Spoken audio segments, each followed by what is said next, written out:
Welcome back to another week of the Blue White Player Show presented by our friends at Ciocca Dealerships. I'm Aeneas Hawkins, joined as always by the legendary Keith Goon Conlon.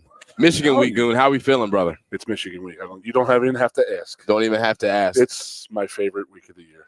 Favorite week? Why? What about Michigan week is your favorite week of the year, Goon? Well, let me just try to think now. In lieu of what's going on in Ann Arbor now, Okay. I've always thought that they were never on the up and up. Okay. Now it's actually been proven that they're not on the up and up, but Something's a little fishy. Yeah, something's very fishy, and the way they have acted and treated us since 1993, as in like we were the new addition to the Big Ten, so it was their conference, and just some little stuff that they did during recruiting in the early 90s. They weren't allowed to, guys in the team weren't allowed to use the name Penn State. They weren't allowed to say it in the building. Wow. Just little stupid stuff like that. And they were talking to recruits, and they'd be like, well, we visited Penn State last week, and they said, well, you didn't visit there. We don't use that name. And there was two guys from Pennsylvania who visited there, and they came back, and they were like, dude, they don't like you guys. And I'm like, well, whatever. Yeah, it is. And what then it is. the fact that that Penn State and Michigan had never played ever before we joined the Big Ten. Not one time. Right. So the first time we played them was 93. They got us here. Bad, ugly. We should have won. It was a bad game by our offense. And then in 94, we went out there and slaughtered them. And but I got to say, they came back and all that. They had a lot of help coming back and to try and get into a game with us and stuff like that.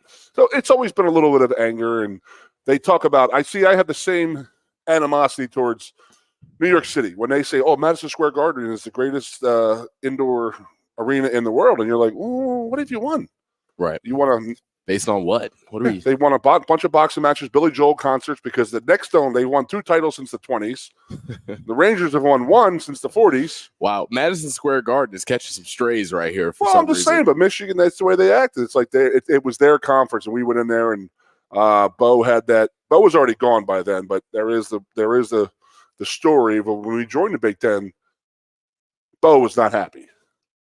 I don't know if you knew this, but no, it's well before my time. Yeah, I don't. It's true. But yeah. So it was a very explicit phone call from Schembechler to Joe Paterno. Oh, really? Because, I can't even like just give you the first letter in these, and there's a lot of F's and a lot of C's and a lot of that stuff that he was mad because you're coming into my conference and you didn't tell me.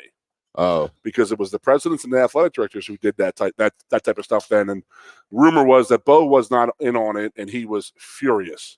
The second phone call Joe Paterno got was from Michigan State's head coach, who says, "Thank God you're the new little brother." Oh, wow! Because we joined in 1960, and they still treat us like we're the new. So, well, in fairness, there's always been an animosity with Michigan. That's fair. In even more fairness, Michigan State quite literally probably is Michigan's little brother. If you really look at it from a historical perspective. To the Big Ten, they talked about it. They were never respected in the Big Ten and stuff like that. Yeah. But there's also other stuff involved. They were the first ones across the color barrier, so there was a little animosity there. Okay, all kinds of animosity. But Michigan is Michigan, and they're just that pompous. I mean, you grew up in the Midwest a little bit. I did. Yeah, a little bit. I did. So I growing up, I didn't really care for Michigan. I didn't really care either way, to be honest. I didn't like Ohio State because I felt the same way about them. I was a Cincinnati Bearcat fan growing up. Cincinnati Bearcat fans feel like the little brothers of Ohio State, just in the state's vicinity. So I never was an Ohio State fan. They felt pompous, they felt arrogant, and I'm starting to feel some synergy. What's the difference? Here. Ohio State doesn't hide that. No, that is. They're true. Like we are who we are. Right. Michigan. But Michigan just walks around like, oh, welcome to Michigan Stadium. Welcome to Michigan Stadium. You're like, that's very true. And to be honest, I don't want to continue down this tangent too long. Come on, man. I'm going to start punching things, man. It's great. We start talking about the best stadiums in the country. I think too often people bring up the big house this, the big house that, and technically the capacity. I don't want to hear any of that. Beaver Stadium's environment, the atmosphere in Beaver Stadium is second to none, including the big house. And I'll go on the air and say that comfortably. You just did. Boom, just did. Literally. Anyway, and their seats, me and you couldn't fit in them. Yeah, not certainly. The rumor is if we have Michigan-sized seats at Beaver Stadium, we'd have 130,000 Is that what they said? Something like that. Something like that. Okay. Or 7,500 goons. 7,500. That's insane. Let's get into Maryland last week. Obviously, a big win for the program. That game is always a little bit more exciting to watch with how many Maryland guys are on Penn State's roster. Franklin obviously having coached there in the past. What did you see? What made you most excited about the way Penn State played heading into this Michigan matchup that we all in this room know is very important? We knew that Maryland was going to come out with their intensity to do that. This is their Super Bowl. They're going to take care of Penn State. And we just said, you know what, you shouldn't be allowed to do any of that. We're not going to let you do anything from the start. Yeah, it was fantastic. Yeah, you could see across positions the attitude that Penn State was playing with. I saw Katron Allen run a poor safety over to get into the end zone and really set the tone. Like, man, these guys are not here to play. Forcing the fumble early on. We got to talk. Drew Aller, after 2 weeks of struggling, having to grow up, finally throwing his first interception, walking into Maryland Stadium and playing like that. It's impossible not to feel some hope right there after watching. Do you think the interception was probably one of the best things to happen to him? I think he's a smart guy. I think, to some extent he wasn't thinking about throwing interceptions, blah, blah, blah. But you go the entire season without throwing one. You set the longest record in FBS history. To some extent, you got to be thinking about not throwing one. So I was kind of glad to see him do it. It looked like he was free. It looked like he was loose. There were some 50-50 balls he was throwing to his big tight ends, which to me is a huge plus. Let him do it. Let him throw the football. And it seemed like he felt really comfortable this weekend doing that. Do you feel like he is ready for a Michigan matchup? Yeah, I'm telling you, man, when you saw him after that Ohio State game, and my personal opinion is I thought that a lot was put on his plate. But he's been asking for seconds all year. He's been asking for it. And I think that the Ohio State thing, but let's not kid ourselves.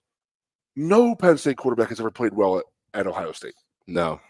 If you could name me one that played well at Ohio State, yeah, we're not one person here. We have a ton of fans here. Yeah. Not one of us can sit there and say, well, that guy had a great game at Ohio State. It's true. I mean, it's a tough place to play. He's a young kid. And, you were there. There is rumors, and maybe I probably shouldn't ask you, but I will. Okay, here we go. We're asking. I heard that he had an interception problem as a young kid, as a young freshman coming up here, and that he is so afraid of interceptions and that he was just not willing to take deep, hard, risky plays. It's interesting. So I've heard the same thing. I think maybe spring ball, which every young quarterback, when you go from playing high school talent in Medina, Ohio, to playing against an NFL secondary, you're going to throw a lot of interceptions. That's not just Drew. But I do think, and you can maybe couple up off of this, I feel like when you're a young player and you get to school, the first thing that you immediately struggle with, and it's apparent that you got to work on, becomes a strength of yours because you spend so much time harping on it. I remember when I was young, we had a drill called Lions Pride, which was this board drill against another lineman. I spent the first 9 weeks of the season not winning a single rep of that, and we did it every day. So what was I doing after practice? I was on the sleds for an hour every day, hitting the sled. I was getting stronger in the weight room because I was tired of getting beat up in front of the entire team. And I didn't get beat up a whole lot at the end of the career. So I do think it maybe has something to do with it. But it seems like after last week, he may have finally gotten over that mental block that was there. The interception against Indiana and then the long, deep pass to end that game, you could just see his confidence just skyrocket back up. And I think that's the most important thing. Like, you're a young player, you make a mistake, you have the whole world watching you, and a lot of people's eyes, Penn State season is on Drew Aller's shoulders to some extent, right?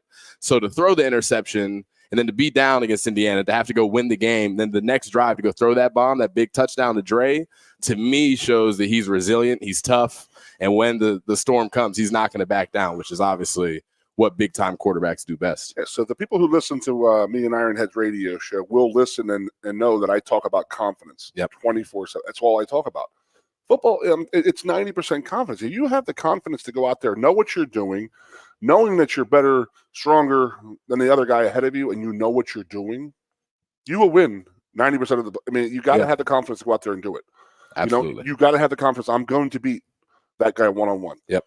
And then it gets easy – as you get older because you are aging and you are getting bigger and stronger. I mean, we're looking at Jordan. You're saying he came in here at 245.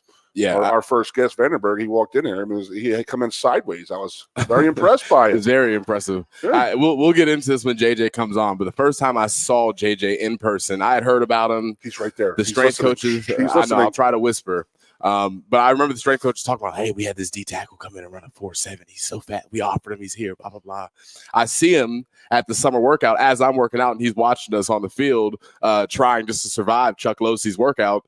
And he was small. You could tell he had some developing to do. He was very fast, very athletic, but you could see that he had some work to put in. And JJ, from where he was at that point to where he is now, is simply a testament to his hard work. We'll get into it, man. There's a lot more people who take 2 or 3 years to get into the college ranks, and there are guys who can come in and play right away. Most certainly, especially at the offensive defensive line. 100%. The closer you get to the football, a lot of times the longer it takes. So, come on now. Ooh, somebody's been going to classes. Look at you, man. Bubba. I've been studying up, Goon. We'll be right back on the Blue White Players Show with JJ Vandenberg. Stay tuned. Ciocca Toyota of Williamsport invites you to stop in today or check us out online. We have the smart path to your next Toyota, like the all-new Crown, BZ4X, the all-new Grand Highlander, Corolla Cross Hybrids, Sequoias, and more. Over 100 new Toyotas here and on the way. Don't make a $1,000 mistake. Choose Ciocca Toyota of Williamsport and see the Ciocca Dealerships difference. Buy or reserve yours today and see for yourself why Ciocca Toyota is the only stop you need for your next new car. Ciocca Toyota, it just feels right. Old Dominion. No Bad Vibes Tour. Friday, December 1st. Bryce Jordan Center. With special guest Chase Rice and Kylie Morgan. Tickets on sale now at Ticketmaster.com. Old Dominion, live in concert. Brought to you by Messina Touring Group. It's frustrating when people intervene on you, but they have problems of their own. It's like when someone sends you a text, but the text comes from their email address. I hate this. Your name at iCloud, they FaceTime you from their email address? Are you calling on a child's iPad? Emmy Award-winning comedian John Mulaney brings his new tour, John Mulaney in Concert, Bryce Jordan Center, December 3rd. Get tickets now at Ticketmaster.com. WWE returns to Penn State's Bryce Jordan Center with the WWE Live Holiday Tour. Sunday night, December 10th, you'll see World Heavyweight Champion Seth freakin' Rollins, the American Nightmare, Cody Rhodes. May the best man win. WWE Women's World Champion Rhea Ripley, Bobby Lashley, Becky Lynch, and more. Tickets start at $20. They make great holiday gifts. Get yours now at Ticketmaster. It's Jeff Dunham on his all-new tour, still not canceled. Yes, I make a living talking to myself, which means some forms of mental illness actually pay off. Is it bad that I unplugged my cousin's life support to charge my phone? Oh, shut the hell up. Friday, March 22nd, Bryce Jordan Center. Tickets on sale now only at JeffDunham.com. Don't miss them. Silence! I kill you! Jeff Dunham on his all-new tour, still not canceled.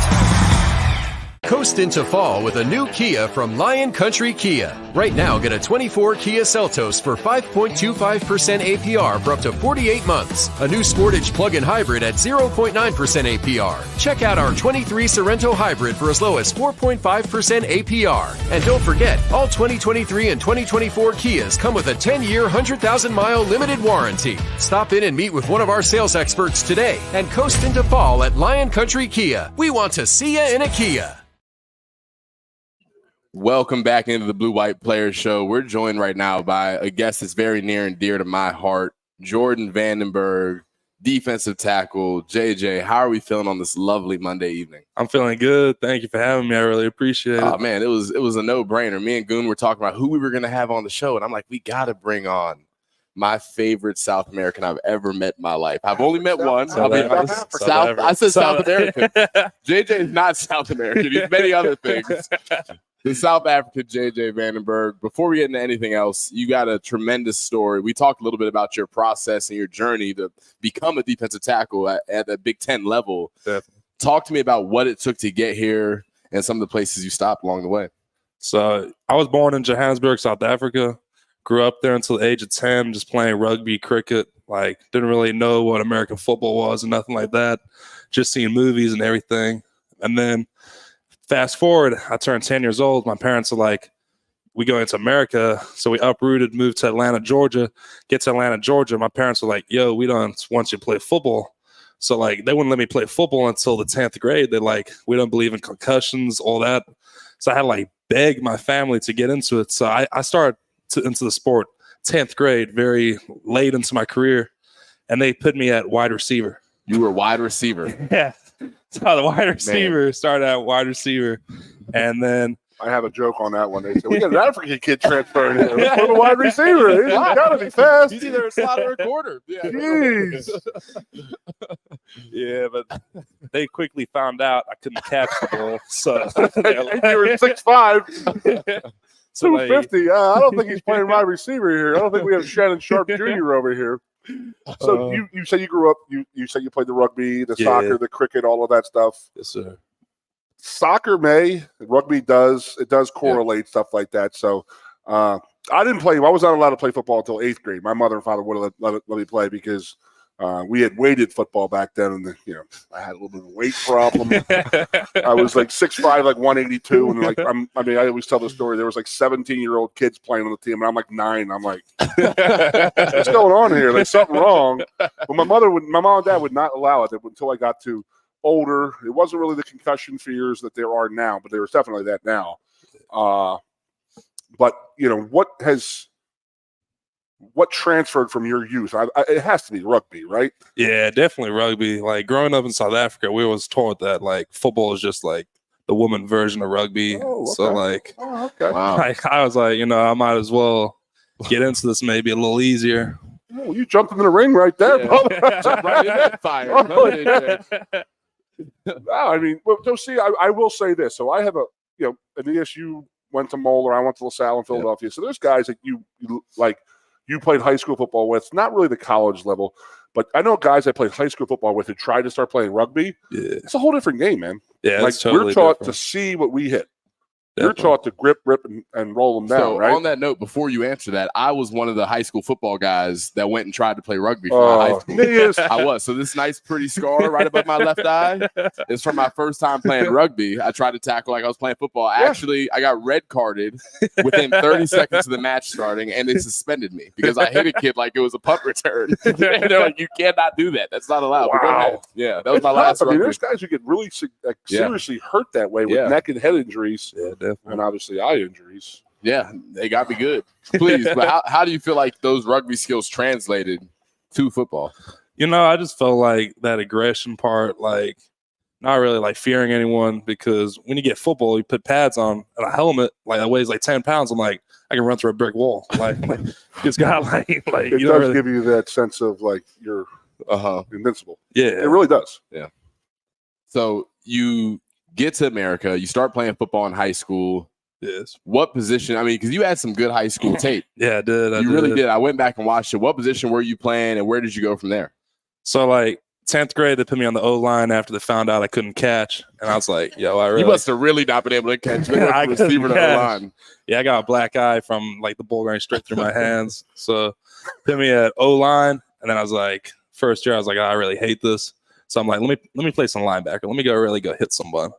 So I transitioned to linebacker junior, senior year, really ball out of that. And that was really my love. But I was like 6'3", 220.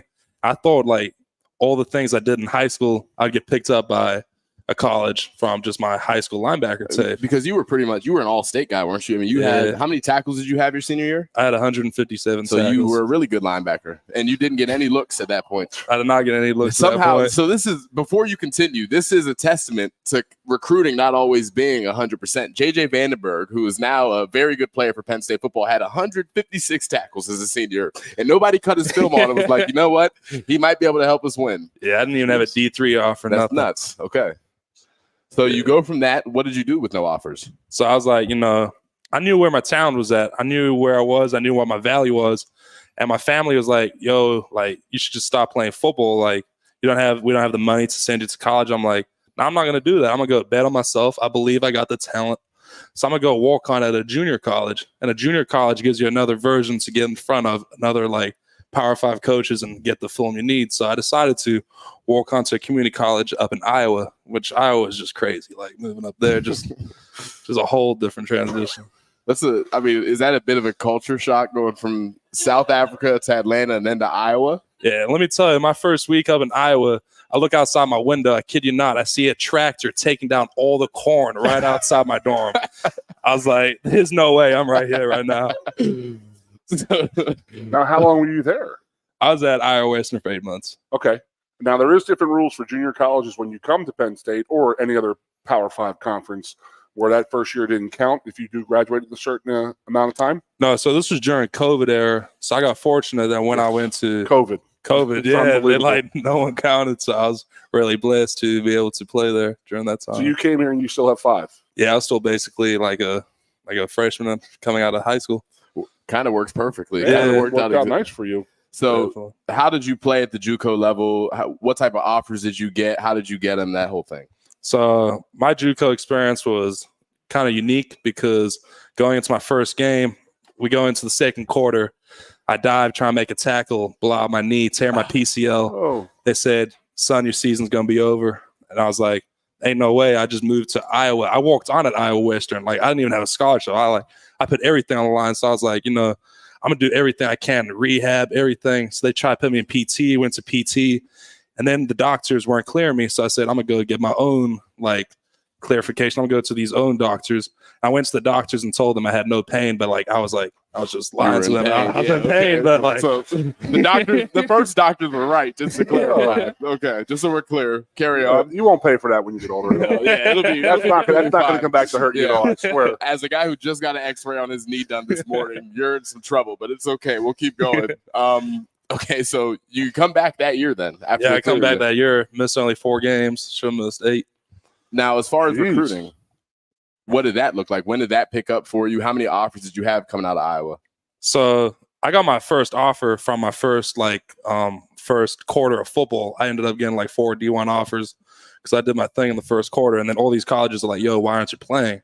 So I just got a little tweak, just nothing serious. Little tweak, nothing serious. So I'm trying to fight, come back because they try and pull my offers away. They'd be like, yo, this kid's injured. So I was coming back as fast as I could. And then none of the Power 5 schools wanted to offer me because they knew I was injured. Because they're like, why you miss half your season? Right. I couldn't say you little miss tweak. 7 weeks for a little tweak. Right. Okay. So I had to go. So I went to Nebraska. I had to do a private workout in front of all the coaches. Ended up getting my offer. I got offered after running my 40. And then I went to Iowa the next day, did my thing, got offered there. And then 2 days later, I flew to Penn State, did the same thing, and they ended up offering me. As a JUCO, were you recruited differently? Because you're saying you're working out for them. I mean, that's really not high school kids aren't coming here and working out. Right. They could do camps, but as a JUCO guy, they belt you in and said, okay, we're going to go work you out in the gym and see what we got. Yeah. So Iowa actually wanted me to do a high school football camp for them. So I suited up ready to do the high school football camp. And then some HR person was like, yo, if he heard someone, this is not going to work. You're already in college already. Yeah. So let me just put him in his own private workout. Come on, man.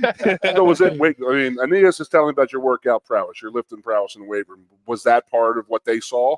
Yeah, I was very heavy on posting on Twitter, trying to get my name out, just doing everything I could, just posting all my lifts. Everything I could. See me squat 7,000 pounds, and somebody's like, something wrong with this kid over here. Not quite. Well, on that note, you did break the bench record this offseason. Which was? I broke the squat record, not the bench record. You're close on bench. What is your bench? 455. 455. 455 pounds is a lot of weight. How much did you squat this offseason? 690. 690 pounds. Yeah. Okay. All right. Carry on with your story. I just want to make that clear. So you get the Penn State offer. Yeah. You had the Iowa offer at the same time, though. I remember this. It happened pretty much back to back. What was it that made Penn State stand apart? That damn cornfield. That damn cornfield he saw that one day. It traumatized him. So, Penn State, it just makes you really feel like a family and everything. So, Penn State was always one of, my dream schools and everything. So, when Coach Franklin offered me in his office, I didn't even wait. I just put out my hand ready to shake. I said, where's the paper? I didn't want, anything to happen. So, I just signed as soon as I got the offer. I just knew this was the place I want to be. You knew it. Awesome, man. But how did you become a Penn State fan in Atlanta? Well, I always grew up, watching, the biggest football environments, the most crowd, and Penn State was always that. I always believed in the people is what makes football. Like without the people, football is nothing. It's just any other like sport. Like football is special because of the fans, and I always felt like the fans man would of the make people. JJ Vandenberg, everybody. Now you get to Penn State. Yeah, I don't want to. Obviously, you have done all the work, JJ. But when you got here and you were on that D squad, the scout team. Oh yeah. When you were one of those guys still figuring it out, who were the guys you were looking to? On a day-to-day basis on that D squad. I'm looking at him right here. Come on, man. There he is. This is my dog, man. This is my most proud moment. Every time I see JJ Vandenberg make a play on Saturdays, now I'm like, man. I will say though, on the D squad, one thing that immediately made JJ stand out to me, there are a lot of guys who get banished to the developmental squad in their first year. JJ, within 2 weeks, I mean, we had barely gotten out of training camp. He was getting shouted out in front of the entire team by Coach Franklin. JJ Vandenberg is on the D squad. He has played himself off of it. He is now going up here with the travel team and working out with them because of how dominant he was as a true freshman. Your work ethic has always been special. You've always been competitive. You talked about betting on yourself when it didn't look like you had this opportunity or you would have it. Where does all of that come from? I just always believe like in life, you can't really control your circumstances all the time. You can just control your effort. And like, I'm going to do everything possible to put myself in the best spot. If that means run faster, go harder than everyone, I'm going to do that because I may not always starting football late. I may not have the talent, but I got the effort. If I can put out effort, then they can coach the talents eventually. No doubt. Yes. Go ahead. I'm going to put JJ on this side of the old. No, he's on that he's definitely old school here. He's come from a He's going there. He stayed on that side, bro. JJ's got it. I do have a funny JJ story. Now, to be a good D tackle in the Big Ten, you got to be at least a little bit crazy. Just a little bit. I'm not saying you're crazy, Better JJ. be Saturday, trust me, because they're coming after you. They're coming. We will want to know. Now, JJ Vandenberg, he is a freshman at Penn State. He has done nothing yet. He has no credibility yet. We're in a D squad practice. Sean Clifford's our starting quarterback at this point. This is like year 5 for Sean. He's the guy. We are instructed. We do not go near Sean Clifford. We keep him up. Even if we beat the offensive lineman, you turn around and act like you didn't. You leave Sean alone. JJ might have given Sean a little bit of a shove, like after a play. Just a little baby shove to let him know he was there. Sean Clifford turns around, upset, angry, cranky, and old, throws the football off of JJ. JJ Vandenberg, without hesitation. Now, keep in mind, we're still not supposed to touch Sean, even though he wants to fight him. JJ Vandenberg turned around immediately and grabbed Sean Clifford and dared him to do something. And I'm on the sideline watching him like, oh, no. He's got to go back to South Africa. He's done. Do you remember that? I remember that. Yeah, definitely. Yeah, it was a good time. Man. That was a great time. And you bet on yourself, though, man. I mean, you go out there and, those quarterbacks are a little squirrely. So, agreed. I mean, I didn't care who he was. Exactly. Like, right. Disrespect me, anyone get the smoke. I got you. Dude, I'm old school. Don't disrespect JJ. Put Vandenberg and the new school over here. I like it. JJ, looking ahead to the Michigan game. Oh. Let's look ahead to it. You put on all this good weight. You're big and you're strong. You know Michigan wants to come in and run the football. There's no secret about it, no questions asked. What is the mentality that you're carrying this week in preparation? The mentality, we just got to shut down the run. I believe every one of us on the D-line is taking that to heart. As you've seen against Maryland, I don't believe they had more than 40 yards rushing. Minus 49 yards. So we've really taken that to heart. Yeah. And then someone was like, oh, they were all quarterback sacks. And then you're like, okay, they're -5 then. Right. Still negative. That's what you had. You had -5 with your running backs. You came into the game with more than you left. Yeah. So, from a mentality perspective, you talk about guys taking it to heart. Being a big game, being that Michigan was able to find success running the ball last year, what do you feel like is different about this group that's going to allow you guys to have some success this year? I definitely feel like every one of us took it to heart. Every one of us in this offseason became bigger, stronger, faster. Like, we know that these are crucial games. We got to win for our future. So everyone's locked in this year, and everyone's going to give their all, and everyone's going to just play to their full capacity, and we're going to go out there and win. Roll it out there. Definitely. See what happens, brother. Definitely. Ooh, baby, I've been putting weight on all the last year and a half waiting for this game too. So Aeneas is dropping it and I'm picking it up. Yeah, no, man. Holy crap, man. Yeah, this is good stuff. JJ, thank you for joining us, man. Looking forward to watching you Saturday. Hey, you know what? Win this game. Come on back next week. Come on back, JJ. We'll talk through it. Stay tuned. We'll be right back on the Blue White Player Show.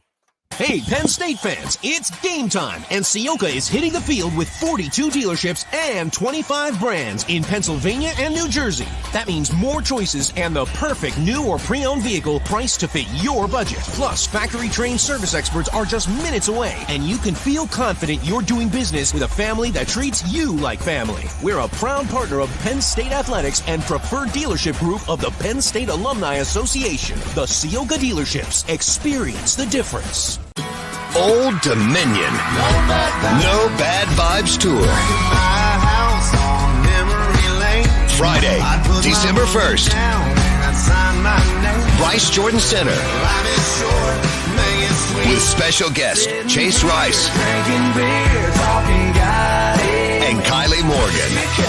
Tickets on sale now at Ticketmaster.com. Old Dominion, live in concert. Brought to you by Messina Touring Group. It's frustrating when people intervene on you, but they have problems of their own. It's like when someone sends you a text, but the text comes from their email address. I hate this. Your name at iCloud, they FaceTime you from their email address?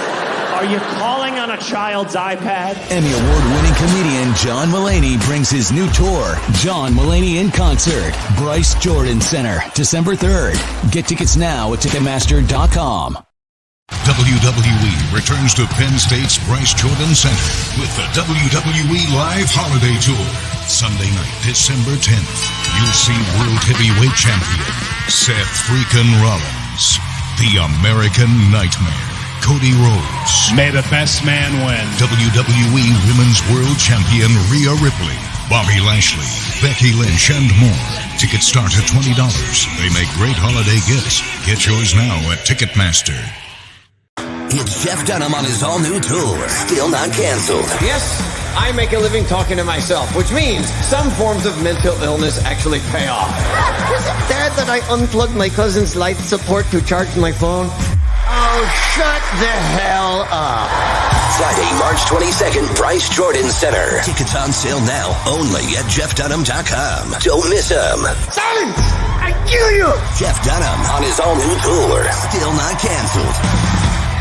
Coast into fall with a new Kia from Lion Country Kia. Right now, get a 24 Kia Seltos for 5.25% APR for up to 48 months. A new Sportage plug-in hybrid at 0.9% APR. Check out our 23 Sorrento hybrid for as low as 4.5% APR. And don't forget, all 2023 and 2024 Kias come with a 10-year, 100,000-mile limited warranty. Stop in and meet with one of our sales experts today and coast into fall at Lion Country Kia. We want to see you in a Kia. Welcome back to the Blue White Player Show presented by our friends at Ciocca Dealerships. I'm Aeneas Hawkins. I'm joined by the head coach of men's ice hockey, Guy Gadowsky. Coach, how are you doing today, brother? I'm doing good. Thanks for having me. I got to adjust my headset, though. Anybody that can bench or squat 690 he's got a big head. A bigger head than me. He's got a cranium on him. That. No doubt about it. Absolutely. So those of you out there who don't recognize, you can see Guys, when he comes on my show, he's been doing it for 12 years now. He pulls the tooth out. You're the one guy that allows me to do it. I say you can't come on my show with a tooth in your mouth. You got to pull it out. I want the real thing. Well, I lisp when I have it in. So this is I like your show because I can actually speak. Absolutely. So he comes in. I've known Guy I was doing the Goon and Sweeney show 10, 15 years ago when he first started coming here as the new hockey coach to the new Division I football, Division I hockey 12 years ago. So he's in his 12th season right now. Been doing my shows for a whole bunch of times and absolutely love it. It's awesome. That's awesome. He's a Western Canadian guy, and he absolutely is. Yeah. He's amazed at my hockey knowledge as a Philadelphia guy. Oh yeah, he really is. And Western Canadian and Philly are definitely on this side. Yeah, we're on that old school side. You're on the Vandenberg side of it. Yeah, definitely. The Goonberg. Yeah. So we got a newbie here. Yeah. So Goon and I were talking about this, and I told you I was at the game Saturday. Got to watch you guys compete. Had no clue what was going on. Was wildly entertained. We were up on the glass. I had my girl with me. Yeah. A puck hit the glass real fast, and I jumped, and I thought that maybe she would leave me and she'd think I was soft, but she understood where we were coming from. I do want to ask, though, I've been around some of the hockey guys. It's clear that these guys are grinders. They have bought into the culture and all those things. I want to know, though, what is it like recruiting some of these hockey athletes? What's it look like, and where do you find the majority of your athletes from? So we have to go everywhere. We want the very best in old school and the rest of Pennsylvania for sure. And we've got great players there. But we don't have the numbers of Minnesota and Michigan and Massachusetts. So we have to go all over. We go to Western Canada, like Goon said, and we go in Europe. We've gone to Sweden, Finland, Russia, all over. And we go all over the United States. Try to get the best. It's not only the best players. For Penn State, though, you need the best Penn Staters. And it takes a special guy to really get into that culture. And that's what we look for. That makes sense. And I guess one question I have, just from an intangible standpoint, I know with football, when you're recruiting defensive linemen, you need big, strong, physical guys. What intangibles are you most consistently looking for with some of these athletes? Yeah, so for Penn State, we've led the nation in shots on goal for I think 8, 9, 10 years in a row now, or something like that. Proved that last night pretty good. And we got 50 again last night, and so we play fast, and you just have to be able to. You got to want to do it, and you have to have the conditioning to do it. And it sounds easy. It's not. You got to be able to buy in and play for the team, and that's really what we look for. Yeah, well, to anybody who thinks that ice hockey is easy, I challenge you to come watch Goon and I try to do it. Come challenge us to watch us ice skate a little bit. So, guy, this is an open invitation the guy has. He still cannot find me a size 15 skate. We're looking at for toboggan somewhere. to get he said he has a Nike shoebox. He can put like a skate underneath it, like a little like a butcher knife, and he goes, "Just go out there, put this on, Goon." I've never been on and this is not a lie, Aeneas. I have grown up. I'm a football player, basketball player, all that stuff growing up. But my favorite sport to watch growing up was Philadelphia Flyers hockey. There you go. Absolutely my favorite. And he knows this. Yeah, Bobby Clark. We go back and forth and this and that, and we had some good talks back in the day, back on the old radio shows, and it was awesome. I absolutely love it. I called him Guy one time, and he gave me a little snarl. Well, the thing he is Eastern Canadian. I'm Guy. I'm Western Canadian. There's nothing more old school in hockey than Philly back in the 70s. Really? No, that's the truth. Really? Okay. Oh yeah, and I don't know. I'm not sure we should be proud of it or not, but oh my God, was it old school? Oh, it's old school. Oh yeah, I'm very proud of it. Hockey. That was old That's time my hockey. Pittsburgh Penguin fans across the bar. Like, no, we don't like them. So Aeneas, there was an 11-year period where the Pittsburgh Penguins did not win a game in Philadelphia. Oh wow. Okay, so it's pretty bad. And then now they've reversed it pretty much. So. They flipped it on you. They're catching up. Goes now, around, comes around. That's what they say about that. Once the rules change, once fighting is knocked a little out of it, somehow Philly didn't do as well. Well, so can we get into the fighting aspect? Because I didn't grow up watching the Philadelphia Flyers play. I didn't have that experience, but I did watch SportsCenter, and on the top 10, sometimes there would be these hockey fights. So I guess my question is, this culture that hockey has, the aura around the sport, what does it come from? Is it going to ever change where there's less fighting? They try to eliminate it from the sport, or is that a part of the game that people really enjoy? I think the one thing people that maybe haven't been brought up in the culture is I think that the hockey players would say that the fighting actually keeps the game safe. Yeah. And that's the truth. And so right now, I think if you talk to old school hockey guys, they're disappointed in the number of high sticks and hitting from behind. And in the day, you didn't do that because you were scared that you were going to have to pay. Fight. You got to answer the bell. You got to answer to somebody. And so that's what happened. And I think there's pretty many people that would argue, and I'm not going to speak against it, that once, as fighting is slowly eliminating, that hockey's gotten a little more, you can say a little more dangerous. Well, I'm just going to say what I saw last week that happened in England was probably one of the most horrible things I've ever seen in sport history. Not in hockey, just in sports. Yes.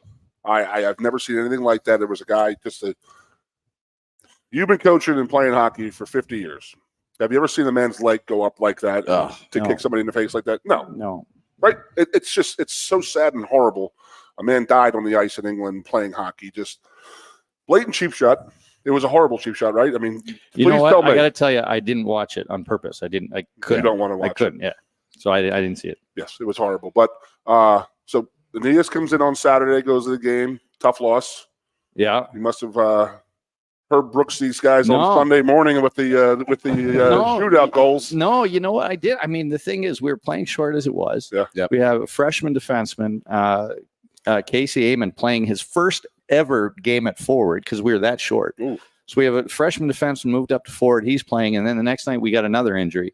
So we're playing shorthanded again, and it was just, look, I was proud of them Saturday, to be honest with you. I thought they played really well. And then for them to be down 2-0 on Sunday, come back, tie it up late, 35 seconds, and win in a shootout. I mean, honestly, that's one of the best wins we have ever had at Pagula. So our guy here, AJ, the guy running the computer here, 2 bathroom runs in yesterday afternoon.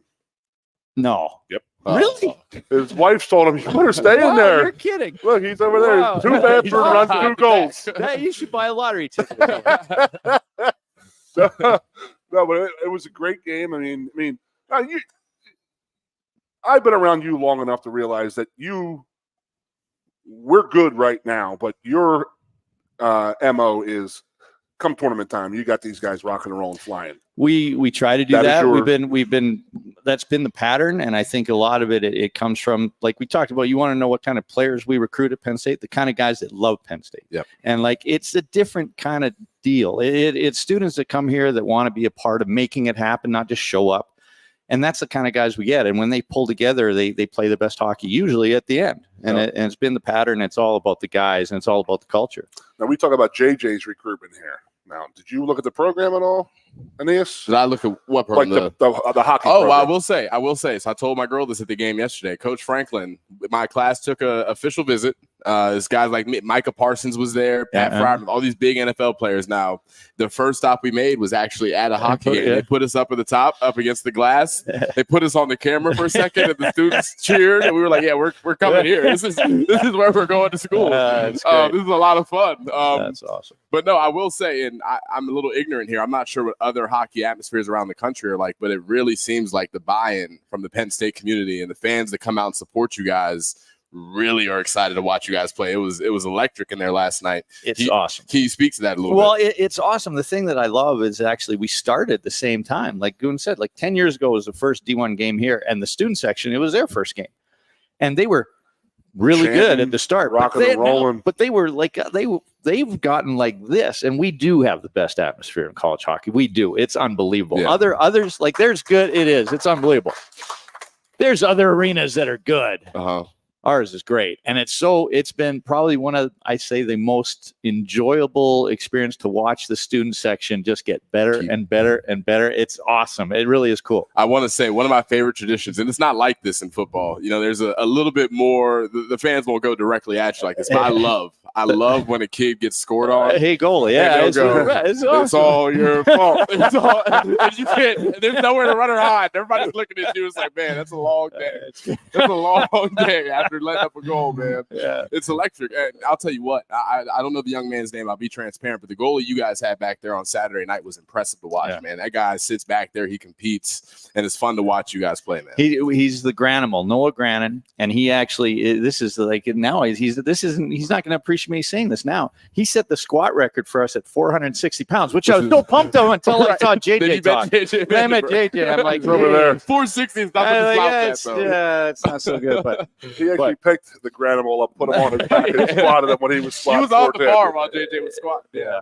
Check the tape. No, so Aeneas, so I don't know if you looked at the actual program of players and it's their hometown and then what their affiliation is for their last team. And you have hockey is very different when it comes to recruiting. Like you have guys who actually have been 15 years old living in playing junior hockey in Canada. They could be 22 years old coming here as a freshman. Really? Correct? Yeah, 20. Yeah, they can. 21 is I think the oldest we've had. Like it's several. It's like okay, you're not going to make it. You know, let's go to college. Yeah. I don't think the NHL is going to happen for you until after college. So, but explain to me. I mean, there are late bloomers, right? So Casey Bailey, absolutely, 100%. And Casey Bailey, the first Penn Stater score in the NHL, came here at 21. Yeah. And then he signed with Toronto and scored on Carey Price. There you go. Yeah. And so he was 21, and we have a lot of them. And I tell you what, there are a lot of late bloomers in hockey. And so what happens, what Goon's talking about is these guys sometimes at 15 years old will leave home and go bill it with someone somewhere in like did you do that? I played junior. I drove 45 minutes, but I didn't bill. Okay, you didn't go. I mean, he means going to somebody else and living it there. Yeah, sometimes in other countries. Yeah, and so they do that when they're quite young, and then sometimes, like Good says, they'll do it for 5 years. That's nuts, living away from home, and then they'll go to college. So the good news is we get guys that are pretty mature that know how to handle themselves. The bad news is sometimes you take 3 years off school. There's a little curve there. Yeah. Back in but the they've classes. been pretty good. Yeah, speaking of that, actually, I don't know if you're familiar with Renee Gangarosa, but she was a women's. Okay, so she dated my best friend, PJ Musser. They're still together. They're happily together.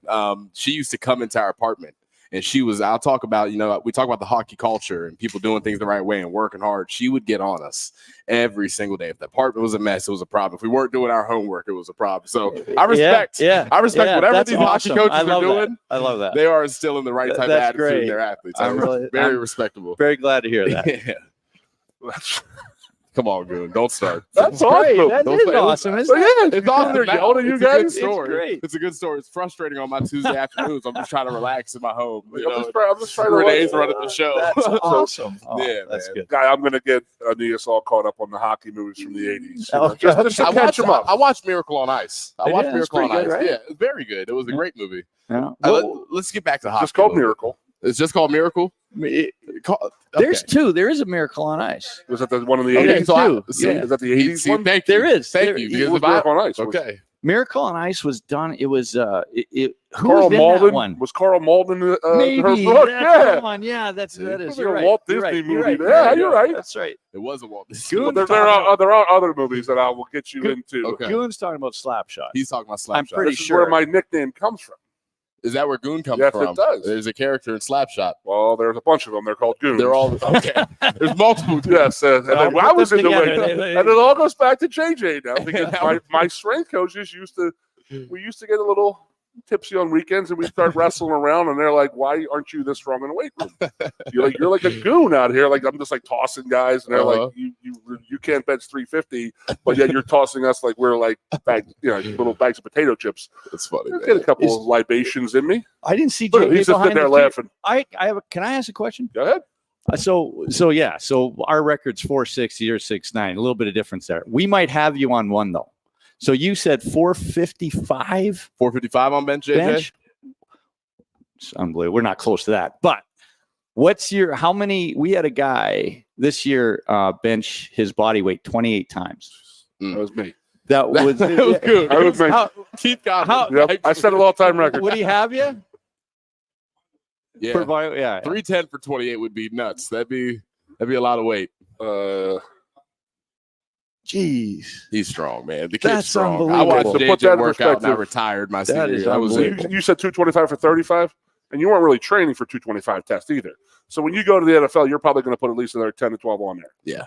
So you're get done your senior year. You have got a 6-month window to train for the NFL. You'll be doing 45 to 47 reps at 225. That's their test? 225? That's the NFL test. Yeah. Oh my goodness! He's put on, and I'll tell you what, JJ was 100 pounds lighter when I met him. Pretty much, he's just gonna float out of here, man. You're getting all this adulation over here. You're like, whoa! Yeah, JJ stuck around. He was getting exactly. I'm gonna watch the show actually. Anyway, looking forward to the rest of the season. I'm excited to follow along. When you set these goals and when you approach the season, what are some of the messages you give these guys to get them to push forward? Yeah, so it's interesting, sort of the road we've taken. So last year we were an overtime goal away from the Frozen Four, which is Penn State's never been there before. Yeah. And really 2 years ago I didn't handle COVID very well. We couldn't get our culture going, whatever, and we were probably as low as we've been. 3 years ago, 2 years ago. And so the years after that, we were like, look, we're getting this back. And so it was either we're going to make it or it's going to be a great year. We're either going to make it or we're going to have a year that's going to prepare us to make it. And so we did really, really well last year. We weren't supposed to. We lost a lot of goals and offense. And this year we weren't supposed to do anything. And we're sort of taking the same thing. We're like, look, we're going to have a great year. We're either going to make it or we're going to prepare to make it. And that's how we look at it. And Notre Dame, you took how many points? 2 points or 3 points? Yeah. 3, I guess, right? Okay. Yeah. Tie with one. And overtime win. Okay. Yeah. So Notre Dame's no slouch. I mean, they're one of the top teams in the country right now. They're ranked ahead of you. Yeah. So as I said, I think that you're so good at getting your guys so peaked out at the end of the season, and you're already there right now. That's great for the guys. I mean, you can just build on what happened this past weekend from there. Well, I think it's optimistic. Like I said, I mean, we had guys playing positions that they weren't accustomed to. We were playing shorthanded, and for them to take Notre Dame to be able to come back and win was really good. Really good. A lot of shorthanded yesterday. Yeah. I mean, so we were up in the suite watching the game, and they said they took the first goal away. They took away from you because they said the goalie's mask was off, and it's like, and you can't replay it. That wasn't. The helmet was still on when the puck was in. The guy was celebrating, and then he pulls the helmet off, and the ref was like, "No, his helmet was off," and you're like, He made a pretty distinct call, the referee did. He did, yeah. But So, he was wrong. Did he unhook? He was wrong, but he was wrong. Absolutely, he was wrong. But he did make a call, yeah. But he was wrong, yeah. What we got this week? Who we got? We're at Michigan State. Ooh, baby. And then you're at, and then the weekend after we're at Michigan. Okay, there you go. Absolutely. Are you going down any kind of like, I know you do a Philly trip or New York trip? One of the best days ever. Year. That was awesome. Yeah, no, that is great. We're going to have to, again, not this year. Madison Square Garden. Yeah. About 7-8 years ago. Yeah. Penn State basketball in the afternoon. And then Penn State, awesome. Michigan, and Madison Square Garden. And then Penn State, Michigan in Madison Square Garden that night. That's awesome. It was good. It was good. Let's just say in between there was a little... We're going to go have lunch. Right. Yeah. Have a liquid lunch and then you go to the hockey game. But that was fun. You do that down in Philadelphia every once in a while. Yeah. Do you have anything planned for that this year? No, we don't this year. Will it come up now or no? I think, you know what? Yes. Sometimes it's like late planned. Yeah, it depends on the scheduling, and we'd like to do it again. Yeah. We have to make sure that it's right for the program, though. And and we're down we to have the to do as well. In early January, but I think you guys had a little lull off. I don't know if you guys would have a hockey game there and then basketball plays at the Palestra in Philly. That would be cool. Yeah, that would be really cool. Absolutely. You're not playing hockey in the Palestra. No, I know that, but I promise you that it's not going to happen. Yeah. Way too hot in there. Absolutely. So, my man. Well, listen. Hey, appreciate it, brother, very much. Thanks for having me, buddy. Coming on, man. Really nice to meet Love you. it, guys. Nice to meet you, brother. Yes, sir. I can't wait to tell Renee that she did a great tell job. Renee. Yeah. Thank you for joining us on the Blue White Player Show. We'll be right back. Ciocca Toyota of Williamsport invites you to stop in today or check us out online. We have the smart path to your next Toyota, like the all-new Crown, BZ4X, the all-new Grand Highlander, Corolla Cross Hybrids, Sequoias, and more. Over 100 new Toyotas here and on the way. Don't make a $1,000 mistake. Choose Ciocca Toyota of Williamsport and see the Ciocca Dealerships difference. Buy or reserve yours today and see for yourself why Ciocca Toyota is the only stop you need for your next new car. Ciocca Toyota, it just feels right. Old Dominion. No Bad Vibes Tour. Friday, December 1st. Bryce Jordan Center. With special guest Chase Rice and Kylie Morgan.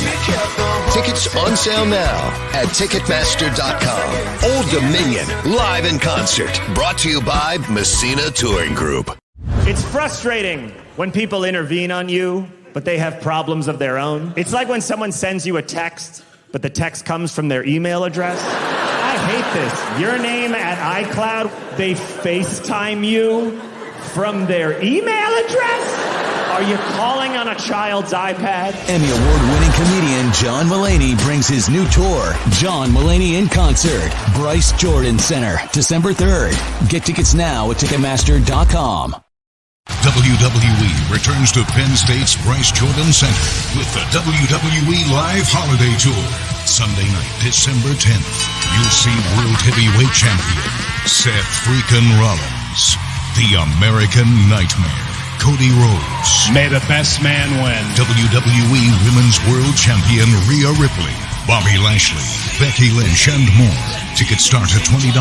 They make great holiday gifts. Get yours now at Ticketmaster. It's Jeff Dunham on his all-new tour, still not canceled. Yes, I make a living talking to myself, which means some forms of mental illness actually pay off.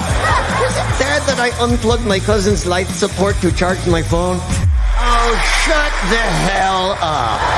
Friday, March 22nd, Bryce Jordan Center. Tickets on sale now, only at JeffDunham.com. Don't miss him. Silence! I kill you! Jeff Dunham on his all-new tour, still not canceled. Coast into fall with a new Kia from Lion Country Kia. Right now, get a 24 Kia Seltos for 5.25% APR for up to 48 months. A new Sportage plug-in hybrid at 0.9% APR. Check out our 23 Sorento hybrid for as low as 4.5% APR. And don't forget, all 2023 and 2024 Kias come with a 10-year, 100,000-mile limited warranty. Stop in and meet with one of our sales experts today and coast into fall at Lion Country Kia. We want to see you in a Kia.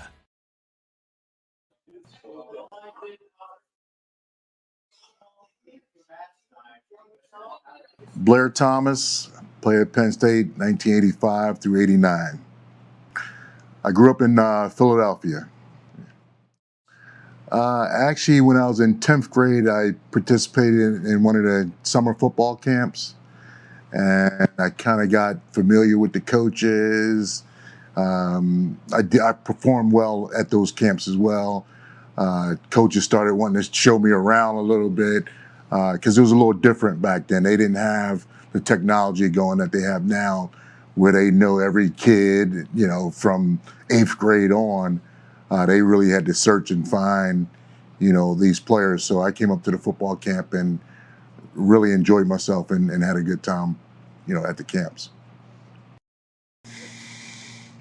Wow, so many great players that we had on that national championship team. Shane Collin has to be, you know, one of the top guys.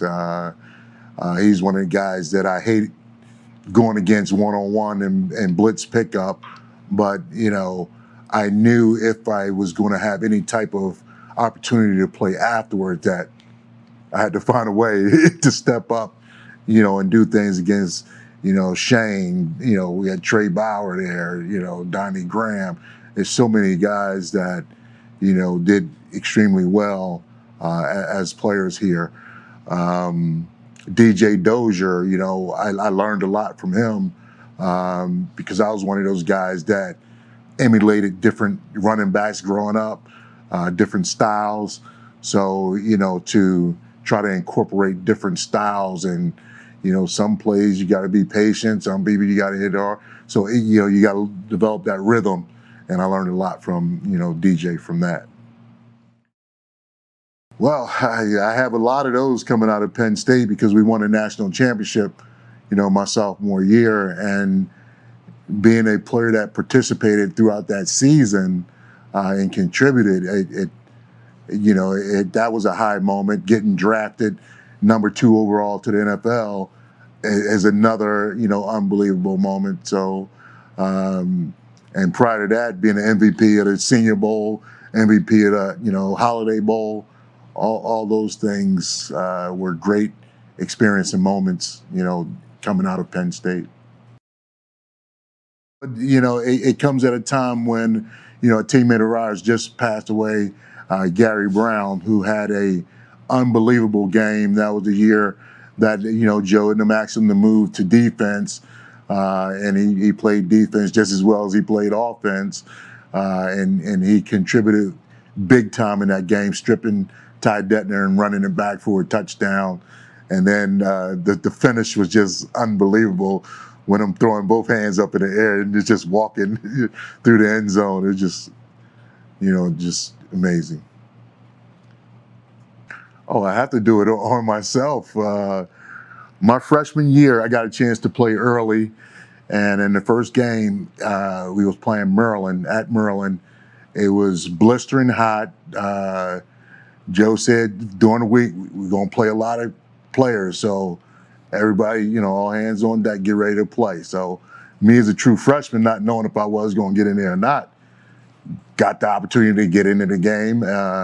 We jumped up on them early. So I'll preface saying the first fumble wasn't my fault. Okay. So that next week in practice, you know, Joe always do his calisthenics, you know, in the back of the defense, usually all the way in the back. And then we started, you know, before that, we had like a little pre-practice going on. And pre-practice is harder than practice. But so I got a handoff and I fumbled the ball again. And he came out of nowhere. Nuts, Thomas! You fumbled that ball again and you would never play here. I'm like thinking to myself, never play here. Like, I just got here. Like, I don't even think school started yet because that's when we came in early. And it was like, never? I called my high school coach, Mr. Angelo. I don't know if this is going to work out. This man talking about I may never play here. So that was, you know, I have to get one on myself. There you go. Welcome back to the Blue White Player Show. We just heard from our guy, Blair Thomas. First of all, before we get into that, thank our people over at Atlas Therapy. Yep. I got all kinds of problems, but I might be in Atlas soon. I might be a sponsorship. I'm like, hey, you want to sponsor? You want to take care of Aeneas? Like, we'll just sponsor. We'll just do a sponsorship. But yeah, Justin Karpakis is the owner of Atlas Therapy. Fantastic guy in town here. Great football player here. Actually, I talked to Justin today because Justin's brother had played at Michigan. Oh, really? So there's always been that little animosity between the two, and we had a little 11-year window 11 times straight where we lost to Michigan. Yep. And Justin had to buy a lot of very, very expensive meals for his brother. So I believe it. I mean, there's you heard me talking earlier how much my disdain for the whole Michigan thing and what's going on out there, and then how the Big Ten's pretty much afraid to do anything right now with Harbaugh. But, I mean, there's so many things that are pointing here and pointing there. Whatever. Just let it go. Yep. Let it flow this weekend. Let's have some fun. I mean, you were at the game last year. Yep. I watched the game last year. They ran for 423 yards on us. Yep. Do you want me to comment on that? Because no, I mean, my comment's going to be, I don't need you to comment because they're sitting there in Ann Arbor right now saying, you know what? We don't need to change a thing about this game plan. Yep, and that's exactly what they're thinking. And, as a defensive lineman, I'll say I've never been a part of a team. I've never been in a game where 400 rushing yards has been allowed. And I know that the culture in that locker room is not one that's going to allow that to happen twice. Yep. Hell or high water, I don't know what that's going to take. Coach Franklin in the press conference, he brought up size. Maybe we're not big enough. I don't think he believes that. His players don't believe it, and they're going to take that as a challenge. So, Michigan should. If I rush for 420 yards, I'd say the same thing. We're going to go do it again. But, I know the guys in that locker room and on that D-line specifically, I would be shocked if they find that much success again. And I'm looking forward to watching it, to be honest with you. There's definitely a chip on our shoulder.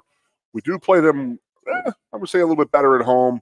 I'm not really worried about the timing of the game. And, coaches like, we got to go out there wild and crazy. And I'm like, it's noon. I mean, I don't really know how wild and crazy it's going to be, but it is Michigan, so it'll be – I think that the crowd will play a big part. Not as much as a nighttime whiteout, in my opinion. You can speak better of that.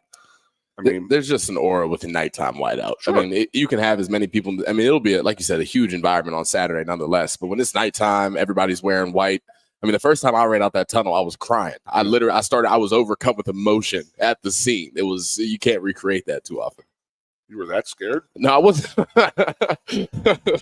All good, man. This is good. No, I it's why great, I put man. myself through this. No, but this is a huge game for us. I mean, it is one of those games that's like everybody this whole year has been saying, James has to be able to prove that he beat Ohio State, Michigan. Well, we're 0-1 versus Ohio State. So we have Michigan on the docket right now. So, I think he has it in his head that, he has to do better. We sure as hell aren't giving him 423 yards rushing. No. And the guy who's mad at that is Manny. Yeah. I mean, Manny took that as much as a insult than one of the players, I think. And I'll say, I think there was a little bit of, I won't call it a lot. They ran for 420 yards. There's some level to that where it's, hey, they're being more physical than you. They're the bigger, tougher team. They're running the ball. But if you go back and you actually watch the film, the wide majority of their explosive runs were guys being out of their gaps, not doing their jobs. They're calling pressures, and guys aren't where they're supposed to be. They pulled out that truck play. Michigan did. They hadn't put it on film at that point because they hadn't played anybody. So those guys hadn't seen it before. They weren't playing it the right way, and they were able to gain another 220 yards because guys weren't prepared. So you're right. Manny Diaz is taking that personal. These guys are going to be more prepared now. And we're going to find out. I think you bring up a great point. Coach Franklin, a guy that I obviously know and love, he got to find a way to win the big game. He knows it. He's as competitive as anybody else. And they know that if they want to go achieve some of these goals, these lofty goals that we had set for this team before the season, as Coach Franklin has set for the team before the season, they got to find a way to go beat Michigan on Saturday. It's that simple. Sat there and say at Ohio State, even after that loss, the season was not over. No. I mean, there's still so much to play for, obviously. I mean, how do I say without saying, whoa, so-and-so beat so-and-so, and we beat so-and-so. But if we beat Michigan beats Ohio State, we are ranked ahead right now. Yeah. Because of the Big Ten tiebreaker to go to play for the Big Ten title. Yep. And let me paint a picture for you, okay? Because, at the end of the season, the College Football Playoff Committee and the people who speak about it, they paint these narratives. Oh, well, this team lost this game early in the season to a really good team, and their offense wasn't what it is now at that point in the season. You see Drew Aller last week. throwing the ball all over the field, diming people up. They're more explosive, more C-gap plus runs, getting a little bit better in the run game. If they can just keep showing improvement, a loss to Ohio State at Ohio State when the offense was at its worst that it was all season is a lot easier to kind of cross off and look past in the college football playoff race. I think we've had a couple weeks to digest the whole Ohio State thing. I think we went out there. I think that Drew was a little shell shocked at first. I don't know if I don't think the spotlight was too big for him. I think that maybe that his receivers didn't help him with getting open, and our offensive line didn't do a great job of protecting him. So there is that aura, that feeling of we're not going to let this happen again. I mean, you tell me. You were around the guys. I wish JJ was still here to ask. How much do they still talk about in the weight room? I mean, I'm telling you, they have to be going back and saying that'll never happen again. The Michigan game specifically? Yes. Well, I'll tell you what, I don't know how much they're talking about it right now, but I guarantee you, Chuck Losey in the offseason, absolutely. They probably had it on the whiteboards. They probably were playing highlights of 400 rushing yards against them while they're squatting. That's the type of program that they have. It's very much a competition, centric building there. It literally is plastered on the doors. You are now entering the most competitive environment in college football, and that is something that Franklin takes seriously. That is not even that's not in the blood of anybody in that program to let that happen to them and then to not show up on Saturday and do everything it takes to make sure it doesn't happen again. We've waited a long time to have this rematch. Long time, brother. There's a lot of distractions going on out in Ann Arbor, and that's going to play into our favor, in my opinion. Yep. So I like us. You got me fired up, man. I'm telling you, I can get anybody fired up for this game. You can't get up for Michigan. You are not an athlete. It's like one of those things. Like if you got to go out there with that mindset. That's not going to happen again. We are going to go out there and truck these people. Yep. Go send a message, man. You've done the work. You got the talent. Go prove everybody wrong. Find a way to win the game, and let's party on the field at Beaver Stadium afterwards. Absolutely. Man. Get the disco ball going, baby. Get the disco ball going. Appreciate you guys joining us. We'll see you next week.